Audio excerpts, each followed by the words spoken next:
अस्सलाम स्टूडेंट्स, मेरा नाम नुमान खालिद है और आपको यूट्यूब के इस मुनफरिद चैनल होम ऑफ अकाउंटेंसी पे खुश आमदीद कहते हैं।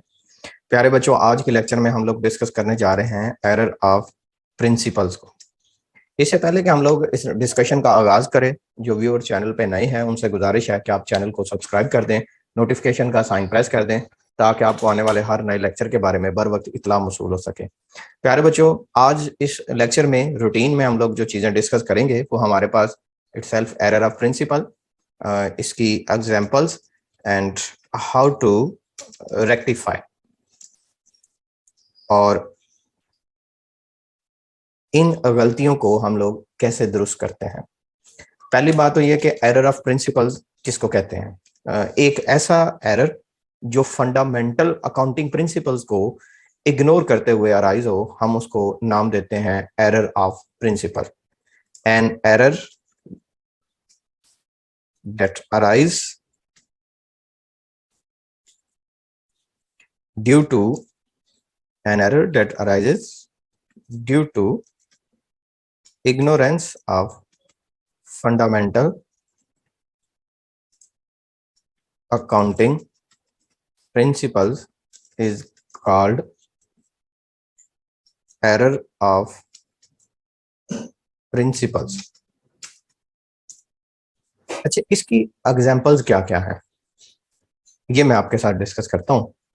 फॉर एग्जांपल, हमने वेजेस पे की हैं फॉर इंस्टॉलेशन ऑफ मशीनरी, लेकिन गलती से हमने चार्ज कर दी हैं मशीनरी के अकाउंट को।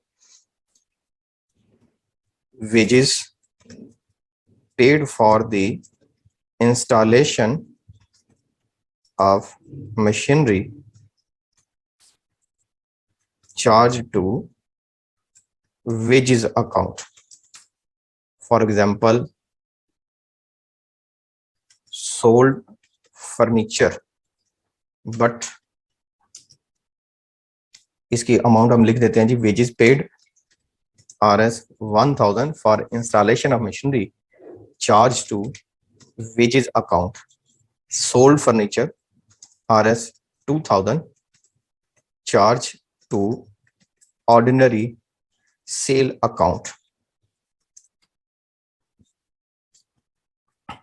परचेज इक्विपमेंट, हमने इक्विपमेंट परचेज की है, charge to ordinary purchase account.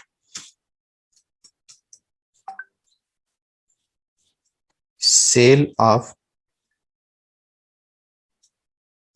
Plant, या इसको आप फर्नीचर ही लिख लें, जरा आपको समझने में आसानी हो जाएगी, या आप लिख लें जी इंस्टॉलेशन ऑफ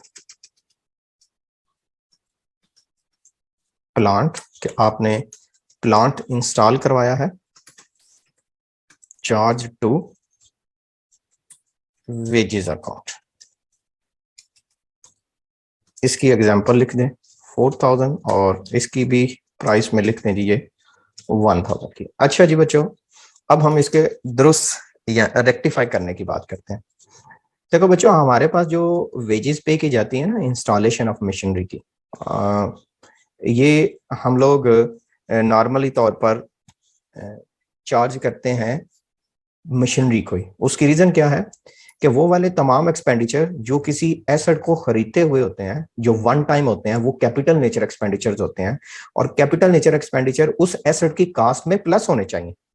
इस वजह से वो वाली वेजेस जो मशीनरी की इंस्टॉलेशन पे अदा की गई हैं, उसको हमें वेजेस के तौर पर नहीं लिखना होता, उसको हमें मशीनरी के तौर पर लिखना होता है। So we should be debited here to machinery account while we have debited to wages account. अब क्वेश्चन ये भी है कि सर आपको कैसे आइडिया हुआ कि वेजेस है। अच्छा, इसको जरा आप जब रेक्टिफाई करें तो ये जरा मेरे बच्चों आप इसको कुछ इस अंदाज से समझ लीजिएगा, आपको जरा समझने में इसमें आसानी हो जाए। ये वाला पोर्शन आप कर लीजिएगा राइट एंट्री का, कि भाई राइट एंट्री क्या होगी, रॉन्ग एंट्री का कर लीजिएगा कि रॉन्ग एंट्री हुई क्या है, और यहाँ पे रेक्टिफिकेशनल एंट्री कर लीजिएगा।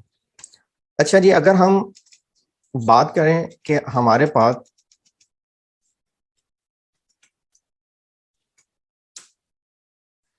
जब वेजेस पेड की जाएंगी इंस्टॉलेशन ऑफ मशीनरी की, तो prime general entry, basic general entry, true general entry क्या होगी? एंट्री होगी मशीनरी का अकाउंट डेबिट, जो एसेट हमने खरीदा है, मशीनरी का अकाउंट डेबिट, और क्रेडिट किसका होगा? कैश का अकाउंट, क्योंकि पेमेंट करने से कैश में कमी है, सो कैश का अकाउंट क्रेडिट। लेकिन उससे क्या गलती हुई? चार्ज टू वेजेस अकाउंट, उसने लिख दिया इसके बदले में वेजेस का अकाउंट डेबिट, और कैश के बारे में नहीं बताया, तो अंडरस्टूड है कैश ठीक साइड पे है, कैश का अकाउंट क्रेडिट। अब हम जब रेक्टिफिकेशन करेंगे, अब हम जब दुरुस्तगी करेंगे, तो ये वेजेस नहीं होना चाहिए था, ये डेबिट नहीं होना चाहिए था, इसको अपोजिट साइड पे आना चाहिए था। अब खत्म करेंगे तो आप इसको अपोजिट साइड पे लिख देंगे, आप लिख देंगे वेजेस का अकाउंट क्रेडिट, और डेबिट किसको करेंगे? ऑब्वियसली तौर पर मशीनरी के अकाउंट को। आप यहाँ पे लिख देंगे जी मशीनरी का अकाउंट डेबिट, मशीनरी का अकाउंट डेबिट एंड वेजेस का अकाउंट क्रेडिट। अमाउंट इसकी है 1000 की। सो जो वेजेस हमें डेबिट नहीं करना चाहिए था, उसको अब दुरुस्त करने के लिए क्रेडिट, और जो मशीनरी का अकाउंट डेबिट करना चाहिए था, उसको अब दुरुस्त साइड पे लिखने के लिए डेबिट साइड पे कर दिया। सेकेंड एस्पेक्ट की तरफ आते हैं, सोल्ड फर्नीचर। देखो यार, जब हम फर्नीचर बेचेंगे ना, तो हमारे एसेट में कमी होगी, और एसेट में कमी क्रेडिट साइड पे लिखा जाएगा, और अगर हम एसेट खरीदें तो एसेट में इजाफा डेबिट साइड पे लिखा जाएगा। हम ट्रांजैक्शन करेंगे फर्नीचर का अकाउंट क्रेडिट कब? जब हम सेल करेंगे, और जब हम सेल करेंगे तो ऑब्वियसली तौर पर हमारे कैश में इजाफा होगा, और कैश में इजाफा तो एसेट में इजाफा, और एसेट में इजाफा डेबिट। सो जब हम फर्नीचर बेचेंगे तो कैश का अकाउंट डेबिट एंड फर्नीचर का account credit. But charge to ordinary sale, ये हमने समझा कि ये ऑर्डिनरी सेल है, हमने समझा कि ये जो रूटीन की सेल है वो वाली है, जिसमें हम लिखते हैं कैश का अकाउंट डेबिट एंड सेल्स का अकाउंट क्रेडिट। अच्छा बच्चों, आप दुरुस्तगी क्या करेंगे? ये सेल क्रेडिट नहीं होना चाहिए था, इसको हम लोग अपोजिट साइड पे लिखेंगे, इसको हम डेबिट साइड पे लिखेंगे। हम यहां पे प्लेस कर देंगे सेल्स का अकाउंट डेबिट। होना क्या चाहिए था? होना चाहिए था फर्नीचर क्रेडिट। तो अब हम फर्नीचर को यहाँ पे क्रेडिट साइड पे प्लेस कर देते हैं। सो जो रेक्टिफिकेशनल एंट्री होगी उसमें सेल्स का अकाउंट डेबिट एंड फर्नीचर का अकाउंट क्रेडिट होगा। सो एरर क्या था? अब जब आपने एसेट सेल किया तो एसेट में कमी रिकॉर्ड करते हैं, लेकिन उसने क्या किया? उसने इसको ऑर्डिनरी सेल में लिख लिया। सो फर्नीचर का अकाउंट कमी लिखने की वजह से क्रेडिट, और सेल का अकाउंट खत्म करने की वजह से डेबिट। परचेज इक्विपमेंट, आप इक्विपमेंट खरीदते हैं, आप एसेट खरीदते हैं, but charge to ordinary purchase. आपने समझा ये हमारी जो रूटीन की परचेज है ना, ये हमने उसको चार्ज कर दिया है। अच्छा जी, हम लोग कुछ इस तरह से इसको प्लेस कर देंगे, इक्विपमेंट का अकाउंट डेबिट, और इसके बदले में कैश का अकाउंट क्रेडिट। जब हम इक्विपमेंट खरीदते हैं ना, एसेट कोई भी खरीदते हैं, इक्विपमेंट की जगह पे प्लांट भी हो सकता है, मशीनरी भी हो सकती है, लैंड भी हो सकता है, फर्नीचर भी हो सकता है, कोई और एसेट हो सकता है। एसेट खरीदने से एसेट में इजाफा होता है, सेम इसी तरह इक्विपमेंट खरीदने से इक्विपमेंट में इजाफा होता है। और जब हम लोग इसको ऑर्डिनरी परचेज के तौर पर चार्ज करेंगे तो हम लिख देंगे परचेज का अकाउंट डेबिट। अच्छा, परचेज डेबिट नहीं होना चाहिए था, क्योंकि ये तो एसेट है, हमने एसेट खरीदा है, तो हमें एसेट का अकाउंट लिखना चाहिए था, एसेट का अकाउंट क्रेडिट। अच्छा, अब दुरुस्तगी क्या करेंगे? परचेज का अकाउंट नहीं लिखना चाहिए, परचेज का अकाउंट अपोजिट साइड पे लिखेंगे। लिखना किसको चाहिए? इक्विपमेंट को। इक्विपमेंट का अकाउंट डेबिट करेंगे, ट्रांजैक्शन प्लेस कर देंगे इक्विपमेंट का अकाउंट डेबिट, और हम इसके बदले में परचेज का अकाउंट क्रेडिट कर देंगे। इक्विपमेंट जो डेबिट नहीं किया उसमें इजाफा लिखने के लिए डेबिट, परचेज जो हम गलत लिख बैठे थे, जिसको हम डेबिट नहीं करना चाहिए था, हम गलती से इसको डेबिट कर बैठे थे, उसको दुरुस्त करने के लिए अब आपने क्रेडिट साइड पे लिख देना, अपोजिट साइड पे लिख देना, जिस साइड पे लिखा हो उसके उल्ट लिख देना। सो हमारे पास ये ट्रांजैक्शन हो जाएगी। अच्छा यार, इसके यहाँ पे इक्वेशन को हम लोग थोड़ा सा चेंज कर लेते हैं, ये इंस्टॉलेशन ऑफ प्लांट, क्योंकि ये सेम जो फर्स्ट पॉइंट था उसकी तरह हमारे पास यहाँ पे हो गया। तो आप इसको थोड़ा सा, जो फंडामेंटल अकाउंटिंग प्रिंसिपल्स है जिसमें हम लोग चार्ज करते हैं, उसको हम थोड़ा सा चेंज कर लेते हैं। अच्छा, यहाँ पे आप लिख दीजिएगा जी इंस्टॉलेशन, या इंस्टॉलेशन की बजाय आप लिख दें जी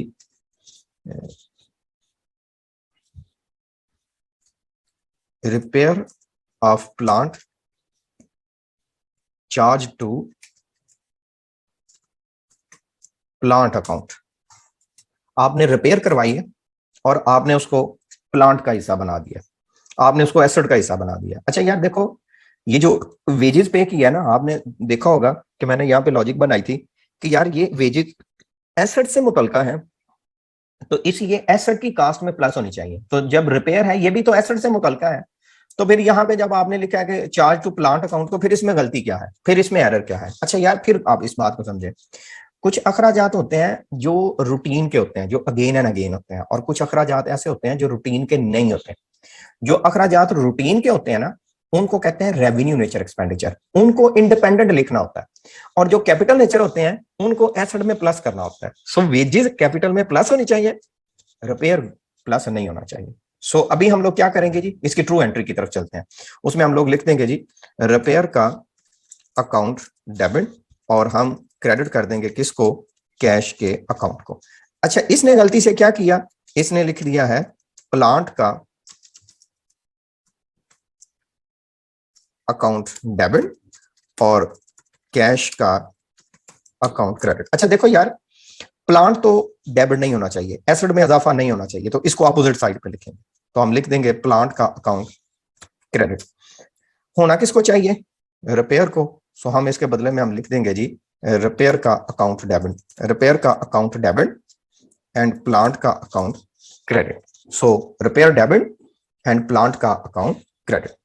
ले बच्चों, ये हमारे पास था एरर ऑफ प्रिंसिपल, जिसमें हम लोग फंडामेंटल अकाउंटिंग प्रिंसिपल को इग्नोर कर बैठे हो, तो उसको हम लोग दुरुस्त कैसे करेंगे। अच्छा याद रहे कि ये जो मैंने यहाँ पे रेक्टिफिकेशनल एंट्रीज प्रिपेयर की है ना, इसको आपने इसी सूरत में नहीं करना, आपने प्रॉपर नीट जो है वो जर्नल प्रिपेयर करना है। तो आप चाहें तो इसको जरा इस तरह से समझ सकते हैं कि ये आप रफ कर रहे थे, ये जो आपने ऊपर काम किया है ये आप रफ काम कर रहे थे, फिर दोबारा से आपने इसका नीट जर्नल प्रिपेयर करना है, जिसकी राइट साइड पे 2 डेबिट और क्रेडिट के कॉलम होंगे।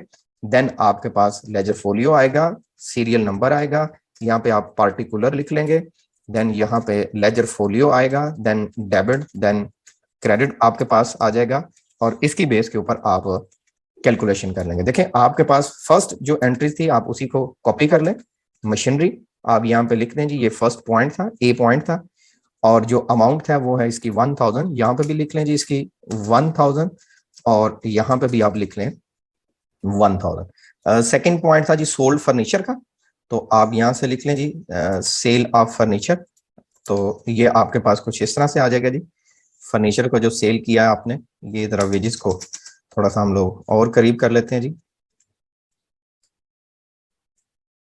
अच्छा सेम इसी तरह हम फर्नीचर को भी थोड़ा सा क्लोज कर लेते हैं। इसकी मतलब आपने पूरी अच्छे से प्रेजेंटेशन कर देनी है, ताकि एग्जामिनर जो है वो रफ पे ना रहे, क्योंकि अगर आप इसकी प्रेजेंटेशन अच्छी नहीं ना करेंगे तो एग्जामिनर आपका क्वेश्चन जो है वो गलत कर देगा। Purchase of equipment charge to ordinary purchase, ये हमने लिखा हुआ है जी इक्विपमेंट टू परचेज, तो जो सी पॉइंट है वो आप कुछ इस तरह से लिख दीजिएगा, और इसी तरह जो लास्ट पॉइंट है रिपेयर का वो कुछ आप इस तरह से लिख दीजिएगा जी। सेकंड पॉइंट था बी, देन सी, और last one is D point. अच्छा जी, इनकी जो अमाउंट्स हैं वो भी हम लिख लेते हैं जी।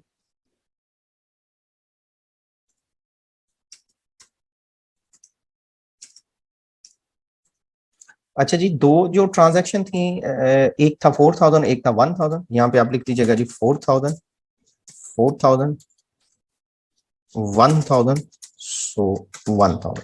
नरेशन आपने सबकी एक जैसी ही लिखना होती है, बीइंग एरर इज रेक्टिफाई, गलती दुरुस्त कर दी गई, चारों में आपने यही लिखना है, बीइंग एरर इज रेक्टिफाई। नहीं बच्चों, ये हमारे पास आज का प्रश्न। इंशाल्लाह हाजिर होंगे एक नए लेक्चर में। इन रिकॉर्डेड लेक्चर के साथ साथ हम लोग ऑनलाइन कोचिंग फैसिलिटी भी प्रोवाइड करते हैं। मैं अपना व्हाट्सएप नंबर वैसे डिस्क्रिप्शन पे भी मेंशन है, यहाँ पे भी मेंशन है 0344604641। आप इसके ऊपर रब्ता कर सकते हैं। मैं कोशिश करूंगा विद इन 24 आवर आपको रिस्पॉन्ड कर सकूं। अपना बहुत सा ख्याल रखिएगा, दुआ में याद रखिएगा। अल्लाह हाफिज।